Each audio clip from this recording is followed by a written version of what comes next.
ماشاء اللہ لا قوة الا باللہ العلی العظیم اعوذ باللہ من الشیطان الرجیم بسم اللہ الرحمن الرحیم الحمد للہ رب العالمین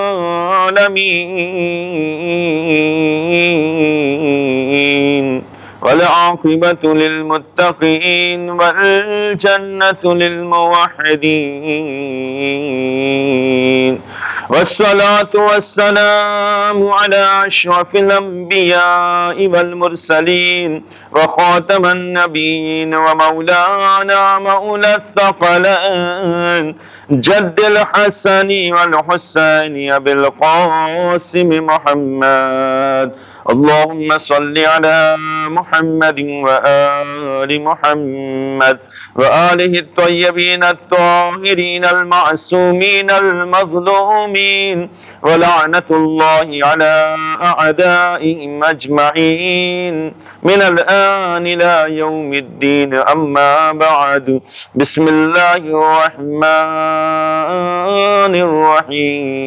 الرحيم رب اشرح لي صدري ويسر لي أمري واحلل عقدة من لساني يفقهوا قولي اللهم صل على محمد وآل محمد وعجل فرجهم. حضرات مومنین و مومنات، السلام علیکم ورحمۃ اللہ وبرکاتہ. الحمدللہ قرآن مجید کے سلسلے میں انشاءاللہ یہ درس کا آغاز کیا جا رہا ہے، اور آج چونکہ پہلا ہمارا یہ درس ہے، لہٰذا کچھ ضروری چیزوں کو اس سلسلے میں بیان کرنا بہت زیادہ ضروری ہے اور لازم ہے، تاکہ ہمیں پتہ چلے کہ ہمارا یہ درس کس ٹاپک پر، کس عنوان سے اور کس جہت سے اور کس وجہ سے ہے، تاکہ ہم آئندہ کے جو دروس ہیں اس سے ہم باقاعدہ طور پر استفادہ کر سکیں. یہ خصوصی جو درس ہے وہ قرآن مجید کو سمجھنے کے لیے رکھا گیا ہے. افلا یتدبرون القرآن، قرآن بار بار چیخ چیخ کر کہتا ہے کہ آخر تم قرآن مجید میں غور و فکر کیوں نہیں کرتے ہو. تو آئیے ہم سب مل کر ایک مرتبہ قرآن مجید پر غور و فکر کرنے کی کوشش کریں کہ آخر یہ 1400 سال سے قرآن مجید ہم سے کیا کہہ رہا ہے اور قرآن مجید ہم سے کیا چاہتا ہے اور کیا مانگ رہا ہے. ویسے آپ اگر دیکھیں تو جتنا دوسرے علوم پر دنیا میں کام ہوا ہے، قرآن مجید کے علوم کے سلسلے میں اگر غور و فکر کریں تو یہ بات کہنے میں مجھے کوئی مذائقہ نہیں ہے کہ جتنا کم کام قرآن مجید کے سلسلے میں ہوا ہے اتنا اور کسی ٹاپک پر اور کسی موضوع پر نہیں ہوا ہے. سب سے کم نظر اگر ہماری ہے تو وہ قرآن مجید پر ہے. سب سے کم اگر کوئی چیز ہم پڑھتے ہیں تو وہ قرآن مجید ہے. سب سے کم توجہ اگر ہماری کسی چیز پر ہے تو وہ قرآن مجید ہے، جبکہ قرآن ایک جیتا جاگتا ہوا معجزہ ہے. سب سے زیادہ نظر اگر ہماری ہونا چاہیے تو قرآن مجید پر ہونا چاہیے. سب سے زیادہ اگر کسی چیز کی تلاوت ہونا چاہیے تو وہ قرآن مجید کی ہونا چاہیے. آپ اگر غور فرمائیں تو اس چیز کو آپ درک کریں گے کہ جناب موسیٰ علیہ السلام کا جو معجزہ تھا عصا، وہ جناب موسیٰ علیہ السلام کے ہاتھ سے مخصوص تھا. ان کے ہاتھ میں جب تک ہے تو وہ معجزہ ہے، بعد میں وہ معجزہ نہیں ہے. اسی طریقے سے جناب عیسیٰ علیہ السلام کی مسیحائی اور ان کا جو معجزہ ہے، وہ معجزہ خصوصی طور پر جناب عیسیٰ علیہ السلام تک محدود ہے، ان تک مخصوص ہے. لیکن قرآن مجید واحد وہ معجزہ ہے کہ پیغمبر اسلام کے ہاتھوں میں ہو تو بھی معجزہ ہے، آج ہمارے ہاتھ میں ہے تو بھی معجزہ ہے. یعنی اس وقت بھی معجزہ تھا، آج بھی معجزہ ہے. یہ نہیں کہ عصائے موسیٰ کی طرح سے یہ معجزہ نہیں، اس کی کیٹیگری میں، اس کے انداز میں دونوں میں زمین آسمان کا فرق ہے. یہ معجزہ ایسا معجزہ ہے کہ اس معجزے کو ہر زمانے سے مخصوص کیا گیا، ہر زمانے والوں کے لیے یہ معجزہ ہے، ہر اعتبار سے یہ معجزہ قرار دیا جائے گا اور قرار پائے گا. بالکل اسی طریقے سے جناب موسیٰ علیہ السلام کا عصائے موسیٰ مخصوص ہے، وہ معجزہ جناب موسیٰ علیہ السلام کے دست مبارک تک، وہاں تک محدود ہے. بعد میں وہ دوسروں کے لیے معجزہ نہیں، دوسرے کسی کے ہاتھ میں آئے تو وہ معجزہ نہیں.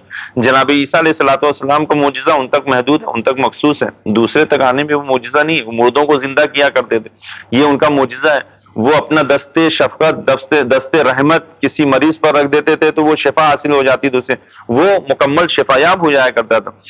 لیکن قرآن مجید واحد وہ معجزہ ہے کہ دست پیغمبر اکرم صلی اللہ علیہ وآلہ وسلم میں ہے تو بھی معجزہ ہے، آج ہمارے ہاتھوں میں ہے تو بھی معجزہ ہے. اس کا ایک ایک حرف معجزہ ہے، ایک ایک آیت معجزہ ہے، ایک ایک اس کی حرکتیں معجزہ ہے، ایک ایک چیزیں، یعنی مکمل طور پر ہر اعتبار سے معجزہ ہے. لیکن آئیے مولا کائنات حضرت علی بن ابی طالب علیہ السلام کی اس حدیث پر ہم نظر ڈالتے ہیں کہ جس میں مولا متقیان نے وصیت نامہ جو خود نہج البلاغہ کا وصیت نامہ نمبر یعنی 47 ہے، اس میں آپ ارشاد فرماتے ہیں کہ اللہ اللہ فی القرآن لا یسبقکم بالعمل بہ غیرکم. قرآن کے بارے میں اللہ سے ڈرتے رہو، ایسا نہ ہو کہ دوسرے اس پر عمل کرنے میں تم پر سبقت لے جائیں اور تم پیچھے رہ جاؤ. آج نتیجہ کیا ہے؟ نتیجہ یہی ہے کہ ہماری نظر قرآن مجید پر اتنی کم ہو گئی ہے، ہماری توجہات قرآن سے اتنی دور ہو گئی ہے اور کم ہو گئی ہے کہ دوسری قومیں قرآن مجید پر عمل کر رہی ہیں، اس کی آیتوں سے استفادہ کر رہی ہیں، اس کی سوروں سے استفادہ کر رہی ہیں، وہ ترقی کر رہی ہیں، اور ہم لوگ جو ہے خصوصی طور پر مسلمان تنزلی کا شکار ہوتے جا رہے ہیں. اس کی واحد وجہ کیا ہے؟ ہم نے قرآن کو رکھا تو ہے لیکن اس کو اپنے سینوں میں اتارا نہیں. تو ضرورت، اچھا اس کی وجہ کیا ہوتی ہے؟ بعض اوقات کیا ہوتا ہے کہ بعض اوقات یہ ہوتا ہے کہ انسان سوچتا ہے کہ تفسیر میزان ہم پڑھنے جائیں، یہ پڑھنے جائیں، اتنی طویل تفسیر اور اتنی جو بڑی تفسیر، اور کیسے اس کو ہم پڑھیں، ہمارے پاس وقت نہیں ہے، ٹائم نہیں. تو بہت سی مختصر تفسیریں بھی ہیں، ہم اگر جو پورا ڈیٹیل سے پوری قرآن کو نہیں پڑھ سکتے، اس کی میننگز کو نہیں معلوم کر سکتے، معنی کو نہیں معلوم کر سکتے، تو کم سے کم جو مختصر تفسیریں ہیں ان تفسیروں سے ہم لوگ استفادہ کر سکتے ہیں تاکہ کم از کم جو ضروری چیزیں اس کو ہم لوگ حاصل کر سکیں. آپ ذرا دیکھیں کہ خود قرآن مجید اللہ کا کلام ہے، خداوند عالم کا کلام، پروردگار عالم کا قرآن ہے، معجزہ ہے، رسالت و نبوت پر کی صداقت کا گواہ ہے یہ، یعنی ان کی صداقت، ان کی سچائی کا یہ مکمل طور پر جو گواہ ہے. تمام جتنے بھی علوم اولین اور علوم آخرین، جتنے بھی علوم ہیں، ان سب کا سر چشمہ ہے، ان سب کا جو خزانہ ہے، اس میں ساری چیزیں پائی جاتی ہیں. اور سکل اکبر ہے، ہم وزن اہل بیت اطہار علیہ السلام، ہم پلے اطرت رسول اکرم صلی اللہ علیہ وسلم، اور اس کے علاوہ اس کے ایک ایک حرف بلکہ ایک ایک اعراب میں اسرار خداوند عالم اس میں پوشیدہ ہے، پنہا ہے. یہ خزانہ ہے کہ جس کو پڑھنا بھی ثواب، سننا بھی ثواب، اس کو لکھنا بھی ثواب، دیکھنا بھی ثواب، ہر اعتبار سے ثواب ہی ثواب ہے. انسان اتنے بڑے ثواب سے اگر دور ہو جائے تو واقعا ہماری کمی ہے. ائمہ معصومین علیہ السلام نے اس کی طرف بہت زیادہ ترغیب دلائی تاکہ ہم قرآن کو ہم سمجھ سکیں، اس کی تلاوت کر سکیں. یہ ہمارے گناہوں، جب انسان قرآن کی تلاوت کرتا ہے، حدیث میں کیا ہے، قرآن کی تلاوت کرتا ہے، خداوند عالم اس تلاوت کے عوض میں اس کے گناہوں کو معاف کرتا ہے اور اس کو اس کے نام اعمال میں نیکیوں کا اضافہ کرتا ہے. یعنی کام ہم ایک کر رہے ہیں، اس ایک کام کے بدلے میں ہمیں دو چیزیں، دو اجر مل رہے ہیں. ایک طرف یہ کہ ہمارے گناہ بھی معاف ہو رہے ہیں، دوسری طرف جو ہماری جو ہے نیکیوں میں اضافہ ہو رہا ہے. نیکی یہ کہ قرآن پڑھتے پڑھتے ہمارے گناہ صاف ہو رہے ہیں، دوسری طرف یہ نہیں، نیکی میں اضافہ ہے کہ قرآن کی تلاوت کرنا ہے، اس کی وجہ سے اس کو جو ہے نیکیوں میں اضافہ ہو رہا ہے. یہ ہماری طرف مومنین اور تمام پڑھنے والوں کے لیے جو ترقی کا سبب ہے، یعنی اس کے درجات میں ترقی ہوتی ہے. آپ یعنی یقین جانے روایتیں بڑی پڑی انشاءاللہ آہستہ آہستہ ان تمام چیزوں کو بیان کریں گے. جس گھر میں قرآن مجید کو پڑھا جا رہا ہو، جس گھر میں جو ہے اس کی تلاوت کی جا رہی ہو، وہ گھر ستاروں کے مانند چمکتا ہے.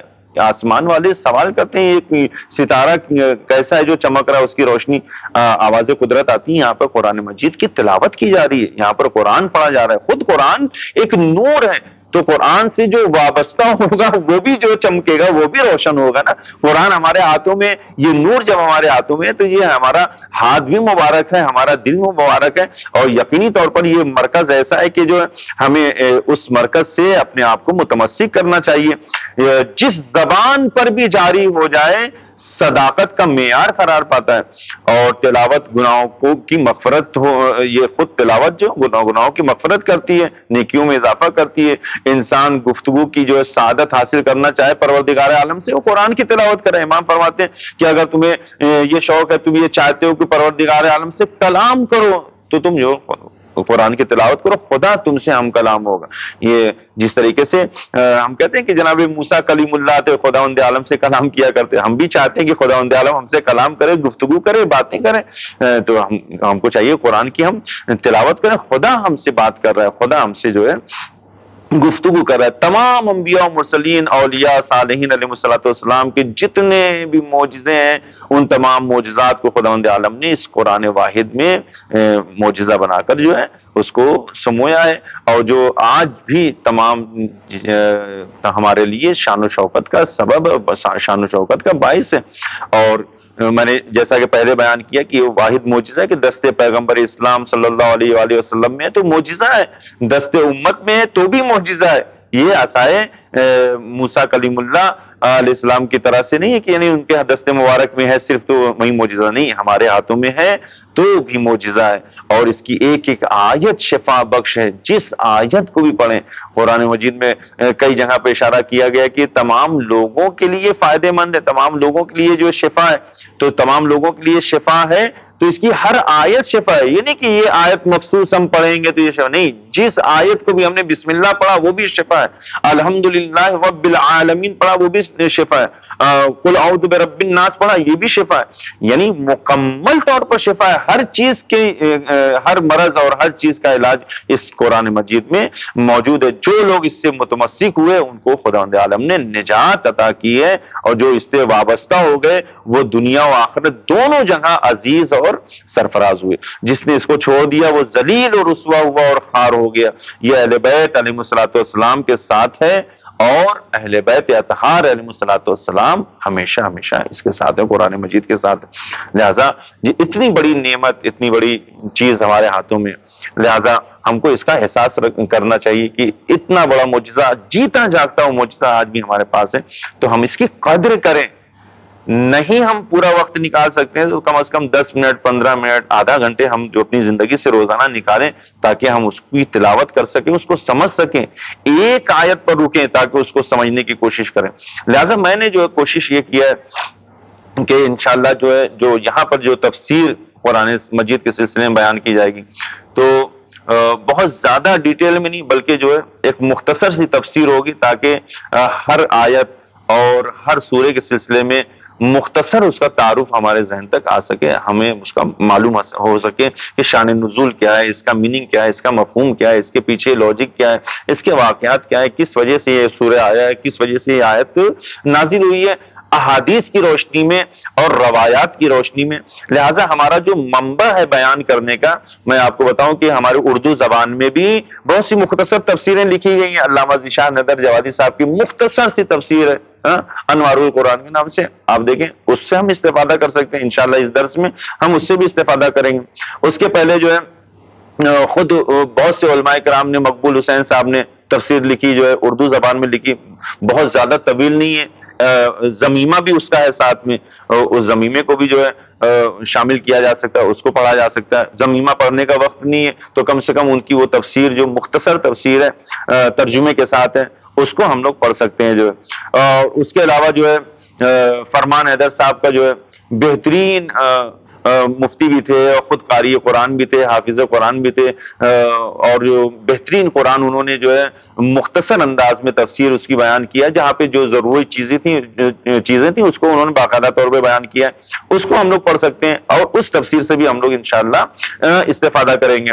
ایک جو ہے تفسیر جو پاکستان سے ہے، تفسیر الکوثر کی تفسیر القرآن کے سلسلے میں انشاءاللہ ہمارا ایک منبع وہ بھی ہوگا، ہم اس سے بھی بہت سی چیزوں کو بیان کریں گے، جو ضروری چیزیں ہیں انشاءاللہ اس کے سلسلے میں ہم لوگ بیان کریں گے، تاکہ جو ہے یہ ہمارا جو درس ہے تاکہ تمام لوگوں کے لیے جو مفید ہو سکے، بہت زیادہ جو ہے وقت بھی نہ لگے، اور روزانہ ہم اگر وقت دے رہے ہیں انشاءاللہ، ہفتے میں ایک دن وقت اگر دے رہے ہیں تو آدھا گھنٹہ اگر ہم نکالیں، 40 منٹ نکال کر اس درس کو اگر ہم سنیں تو بہت سی آیتوں سے، بہت سی سوروں سے ہم جو مستفیض ہو سکتے ہیں، اور انشاءاللہ اگر ہم اس پر عمل کریں تو بہت سی چیزوں کو جو حاصل کر سکتے ہیں۔ اس کے بعد اگر ہمیں شوق ہو رہا ہے اور زیادہ اس کی ڈیٹیل کو جاننے کا، تو بہت سی تفسیریں علماء کرام نے بہت زحمتیں کی ہیں، بہت زیادہ محنت کی ہے علماء کرام نے۔ تفسیر میزان ہے، پوری ڈیٹیل سے، تفسیر نمونہ ہے، اس کو بھی پڑھا جا سکتا ہے، اور بھی بہت سی در نجف وغیرہ جو ہے، تو اس سے بھی ہم لوگ استفادہ کر سکتے ہیں۔ لیکن ابھی جو خصوصی طور پر یہاں پر ہم لوگ بیان کریں گے انشاءاللہ، ان تفسیروں کو بیان کریں گے کہ جو دم دست ہے، اور جو مختصر تفسیر ہے، آسان تفسیر، تاکہ جو ہمارے بچے اگر سن رہے ہیں تو ان کی بھی ذہن میں بھی وہ تمام چیزیں آئیں، اور اگر جو جوان اگر سن رہے ہیں تو وہ بھی اس سے استفادہ کر سکے۔ جو آئیے ہم لوگ دیکھتے ہیں کہ جو خود جو قرآن مجید، آج کے درس میں ہم لوگ جو انشاءاللہ ایک دو درس قرآن کی اہمیت کے سلسلے میں دیں گے۔ خود قرآن مجید نے اپنے بارے میں کیا کہا ہے، یعنی یہ ہمیں پتا ہونا چاہیے کہ قرآن مجید ہے کیا۔ پہلے یہ تو ہم دیکھیں کہ قرآن کی زبان میں قرآن کیا ہے، پیغمبر اسلام کی زبانی قرآن مجید ہے کیا، اہل بیت اطہار علیہ الصلوۃ والسلام کی زبانی ان کی نظر میں یہ قرآن مجید ہے کیا۔ تو آئیے ہم پہلے دیکھتے ہیں قرآن کی نظر میں قرآن مجید ہے کیا۔ جیسا کہ قرآن مجید کی 5ویں سورہ مائدہ کی آیت نمبر 15 اور 16 میں خداوند عالم نے اس طرح سے ارشاد فرمایا، قد جاءکم من اللہ نور و کتاب مبین یہدی بہ اللہ من اتبع رضوانہ سبل السلام ویخرجہم من الظلمات الی النور بإذنہ ویہدیہم الی صراط مستقیم۔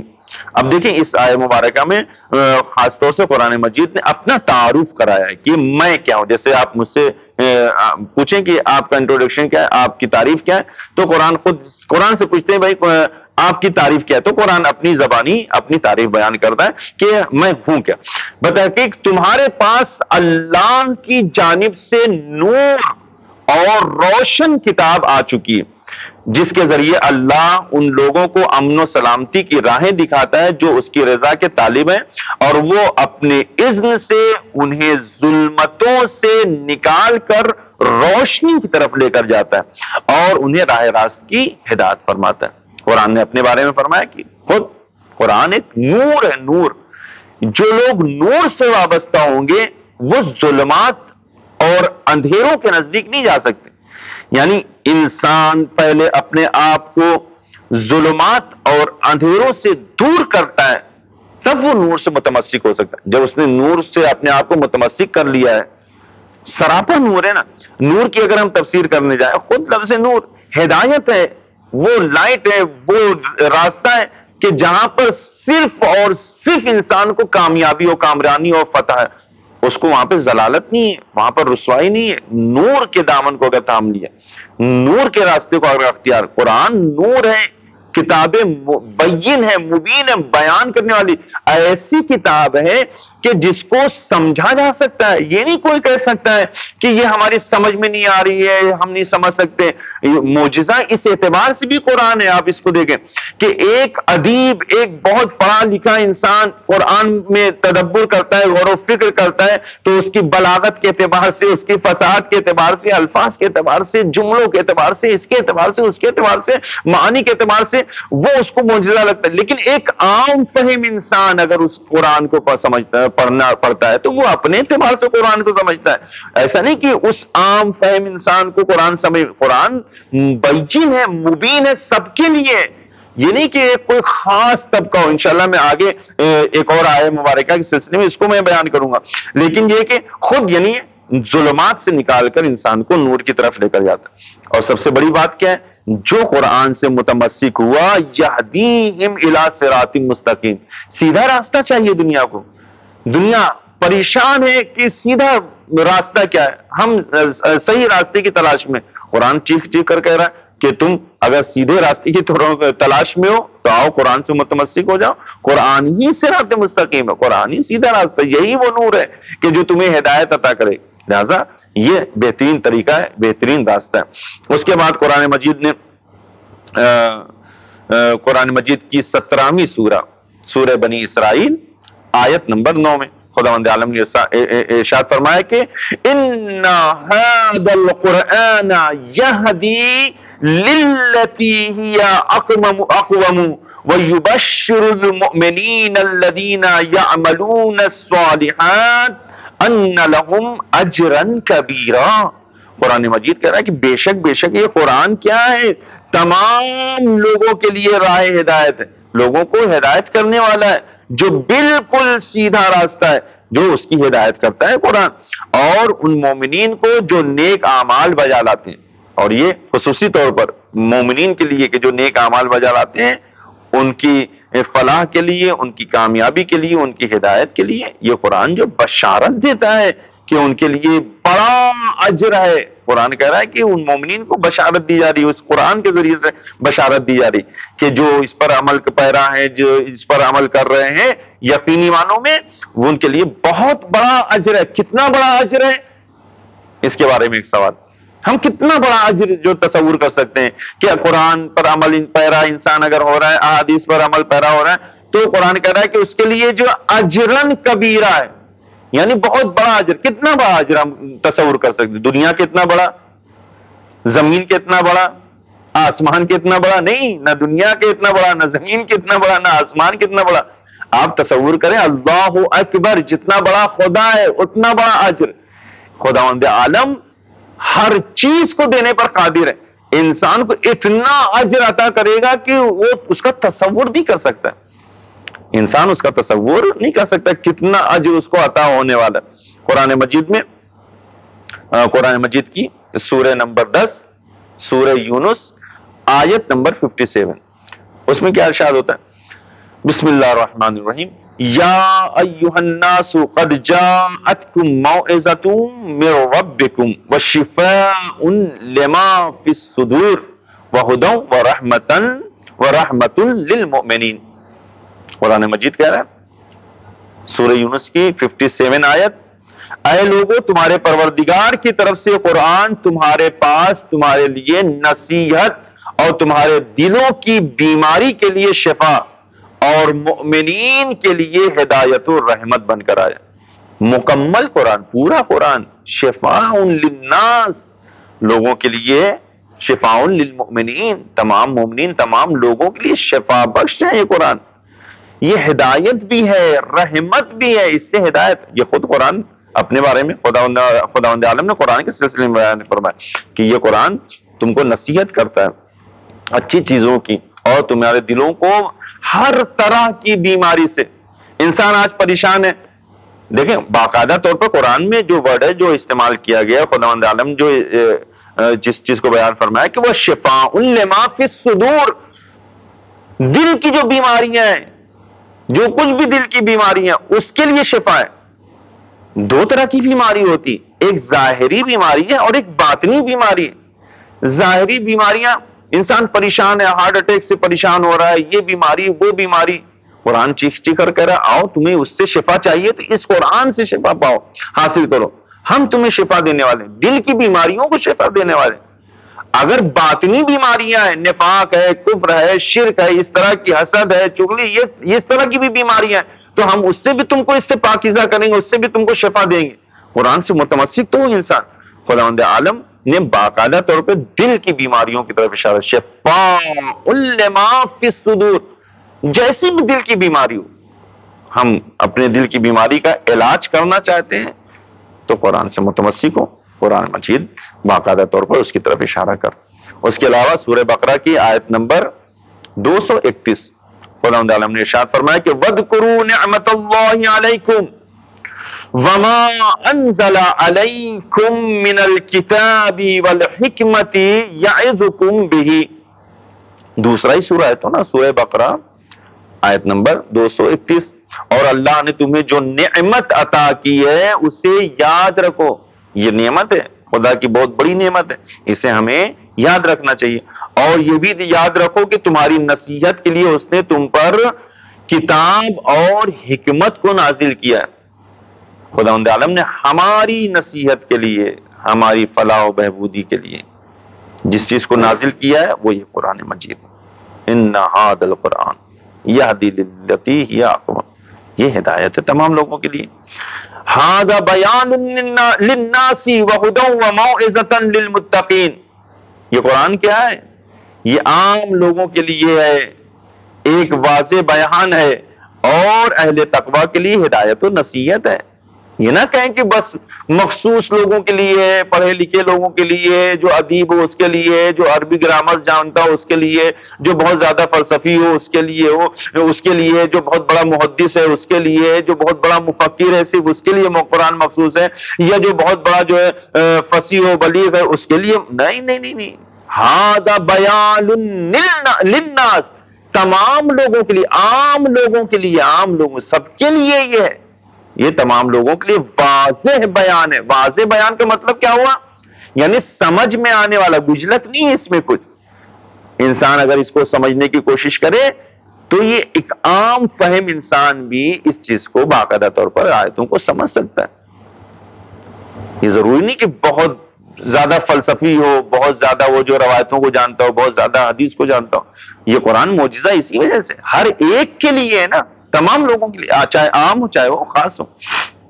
اس کے بعد جو ہے اب قرآن مجید نے ارشاد فرمایا سورہ بنی اسرائیل کے آیت نمبر 88، آیت نمبر 88، قُلْ لَئِنِ اجْتَمَعَتِ الْإِنسُ وَالْجِنُّ عَلَىٰ أَن يَأْتُوا بِمِثْلِ هَٰذَا الْقُرْآنِ لَا يَأْتُونَ بِمِثْلِهِ وَلَوْ كَانَ بَعْضُهُمْ لِبَعْضٍ ظَهِيرًا. اے پیغمبر آپ کہہ دیجئے لوگوں سے کہ اگر انسان اور تمام جن مل کر بھی اس قرآن کی مثل اگر لانا چاہیں اور لانے کی کوشش کریں تو وہ اس کے مثل نہیں لا سکیں گے، اگرچہ وہ ایک دوسرے کا ہاتھ ہی کیوں نہ بٹائیں ہاتھ. یعنی اگر جنات اور انسان مل کر بھی اس قرآن کا جواب لانا چاہیں تو بھی وہ لوگ قاصر ہیں، نہیں لا سکتے. اس کا جواب ممکن نہیں ہے. یہ قرآن دوسری جگہ پہ اپنی تعریف کر رہا ہے کیا کہ ھذا بصائر للناس وہدی ورحمۃ للقوم یوقنون، سورہ جاسیہ کی آیت نمبر 20. یہ قرآن لوگوں کے لیے بصیرت افروز ہے اور یقین رکھنے والوں کے لیے ہدایت اور رحمت ہے. جو لوگ قرآن پر یقین رکھتے ہیں، بصیرت ہے ان کے لیے، بصیرت ہے، اس میں بصارت کو چاہتے ہیں تو وہ دیکھنا چاہتا ہے، بہت سی چیزیں اس میں پوشیدہ ہیں. اور جو لوگ اس پر یقین کامل رکھتے ہیں ان کے لیے یقینی طور پر ہدایت بھی ہے اور رحمت بھی ہے. میں نے کہ جیسا ابھی کچھ آیتوں کو شفا کے سلسلے میں بیان کیا، جس میں قرآن مجید نے خود فرمایا سورہ بنی اسرائیل کے آیت نمبر 82 نمبر میں آپ دیکھیں قرآن مجید نے صاف لفظوں میں ارشاد فرمایا. خداوند عالم ارشاد فرماتا ہے کہ وَنُنَزِّلُ مِنَ الْقُرْآنِ مَا هُوَ شِفَاءٌ وَرَحْمَةٌ لِّلْمُؤْمِنِينَ، تمام مومنین کے لیے یہ شفا بھی ہے، رحمت بھی ہے جو ہم نے قرآن کو نازل کیا. اور ہم قرآن میں سے ایسی چیز نازل کرتے ہیں جو تمام مومنین کے لیے شفا بخش ہے، تمام مومنین کے لیے رحمت، باعث رحمت ہے. یعنی یہ آپ اگر اس پہ غور کریں تو اس کا ایک ایک زیر زبر پیش حرف نقطہ سب شفا ہے. کسی مریض پر اس کو دم کیا جائے، اس کو وہ دیکھے، اس کو پڑھے، اس کی تلاوت کا شرف حاصل کرے، اس کے لیے شفا ہے. کیسی کتاب ہے؟ سورہ ابراہیم میں ارشاد ہوا کہ کتاب انزلناہ الیک لتخرج الناس من الظلمات الی النور. بہت سے آیتوں میں اس چیز کا ذکر کیا خداوند عالم نے. یہ ایک ایسی کتاب ہے، ایسی کتاب ہے جسے ہم نے آپ کی طرف نازل کیا ہے کیوں نازل کیا؟ تاکہ آپ لوگوں کو اندھیروں سے نکال کر روشنی کی طرف لے کر آئے۔ قرآن کیا کام کرتا ہے؟ اندھیرے سے نکال کر، ظلمات سے نکال کر، پستی و ضلالت سے نکال کر روشنی اور نور کی طرف لے کر جاتا ہے۔ قرآن انسان کو ترقی عطا کرتا ہے، تنزلی سے نکالتا ہے۔ اب ہم اگر تنزلی سے نکلنا چاہتے ہیں، جیسی بھی تنزلی ہو، جیسی بھی ظلمت ہو، جیسا بھی اندھیرا ہو، جہل کا اندھیرا ہو، فقر کا اندھیرا ہو، جس اعتبار کا بھی آپ اندھیرا تصور کریں، ظلمت تصور کریں، اس سے اگر ہم نکلنا چاہتے ہیں تو ہم قرآن سے متمسک ہوں، اور یقینی طور پر ہم جب قرآن سے متمسک ہوں گے، خداوند عالم اس کی برکت سے ہمارے تمام مشکلات کو حل کرے گا اور دور کرے گا۔ خود بابرکت کتاب ہے نا یہ، خود قرآن اپنے اس کے بارے میں کہتا ہے کہ وَهَذَا كِتَابٌ أَنزَلْنَاهُ مُبَارَكٌ، سورہ انعام کی آیت نمبر 155۔ خداوند عالم نے ارشاد فرمایا کہ یہ قرآن کیا ہے؟ یہ مکمل طور پر کیا ہے تمہارے لیے؟ یہ ایک مبارک کتاب ہے، متبرک ہے، مبارک ہے، یعنی یہ بابرکت کتاب، اردو میں بابرکت کہا جائے، یعنی جو برکتوں والی کتاب، ہر اعتبار سے برکت ہے نا، چاہے اس کو پڑھا جائے، چاہے اس کو دیکھا جائے، چاہے اس کی تلاوت کی، چاہے اس کو سنا جائے، پڑھنے نہیں آتا ہے، سنے ہم تو وہ بھی باعث مبارک ہے، باعث متبرک ہے، باعث مبارک ہے، یعنی ہمارے لیے بابرکت ہے۔ اس کا ہر لحاظ، ہر پہلو سے یہ جو قرآن مجید انسانوں کے لیے مبارک ہے۔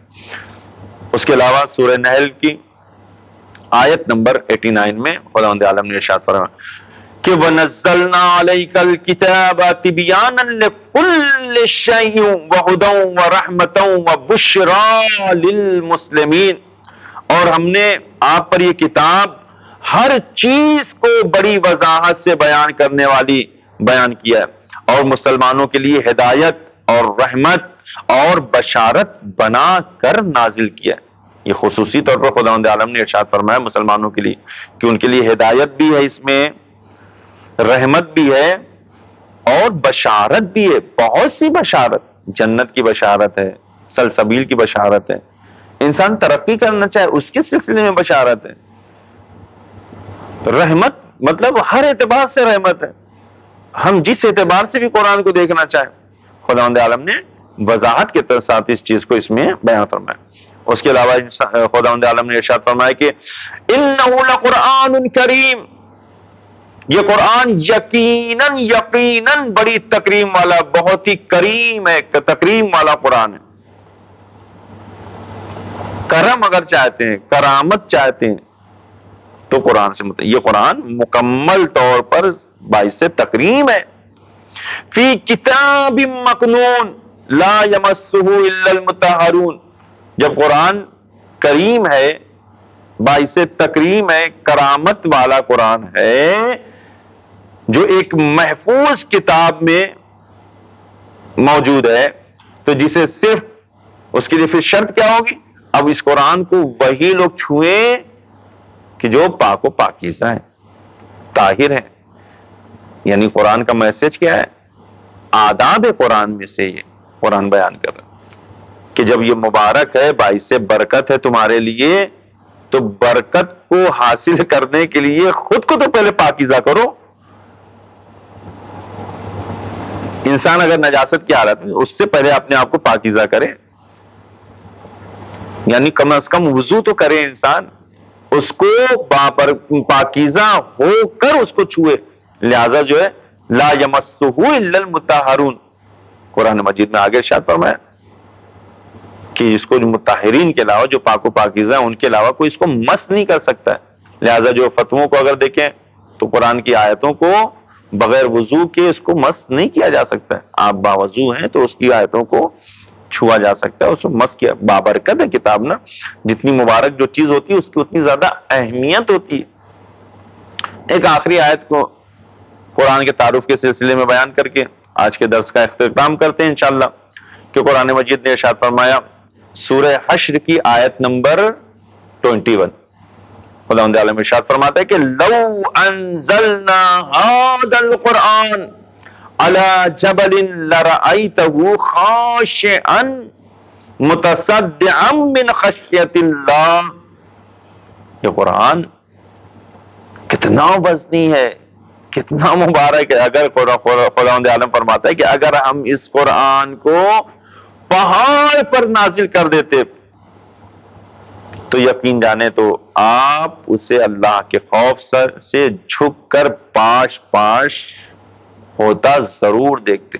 یعنی یہ قرآن اگر پہاڑوں پر نازل ہو جاتا ہے، اتنا وزنی بھی ہے کہ وہ ریزہ ریزہ ہو جاتے، پاش پاش ہو جاتے. لیکن اس قرآن کو خداوند عالم نے کہاں نازل فرمایا؟ قلب پیغمبر اسلام پر، قلب حضور پاک پر نازل فرمایا. قرآن نے کئی طریقے سے اپنا تعارف کرا ہے. آج ہم نے اس درس میں خاص طور سے قرآن کی اہمیت کے سلسلے میں، آج پہلا درس تھا، اس کو بیان کیا، اور خصوصی طور پر خود قرآن مجید میں جو ہے اپنے تعارف کو کس طریقے سے اس کو بیان کیا. قرآن مکمل طور پر شفا ہے، رحمت ہے، بشارت ہے، تمام ہدایت ہے. یہ ساری چیزیں خود قرآن اپنے بارے میں کہہ رہا ہے. خداوند عالم نے قرآن کے سلسلے میں کہا کہ قرآن سے متمسک رہو. قرآن کو اگر تم نے اس پر عمل پیرا ہوئے، قرآن سے متمسک رہے، تو قرآن تمہاری ہدایت کرے گا، انسانیت کی ہدایت کے لیے، تمہاری شفا کے لیے، دلوں کے جو مرض ہیں، امراض ہیں، اس کو دور کرنے کے لیے، ان کی بیماریوں کو ختم کرنے کے لیے، ہدایت کے لیے. یہ قرآن سراسر نور ہے.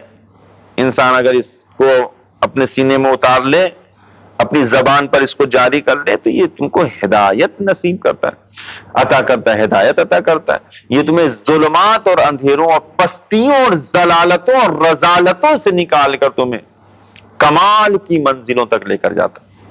لہذا ہمیں کوشش کرنا چاہیے کہ افلا یتدبرون القرآن کی آیت کا مصداق بن سکیں، اور بہت زیادہ تو نہیں، کم از کم ایک ہی آیت پر روزانہ اگر اس پر غور و فکر کریں، اس کا ترجمہ دیکھیں، ٹرانسلیٹ دیکھیں، اس کے شان نزول دیکھیں، آیتوں کو دیکھیں، روایتوں کو دیکھیں، تاکہ ہمیں اچھے طریقے سے قرآن سمجھ میں آ سکے، ہم اپنے دلوں میں اپنے قرآن کو اتار سکیں.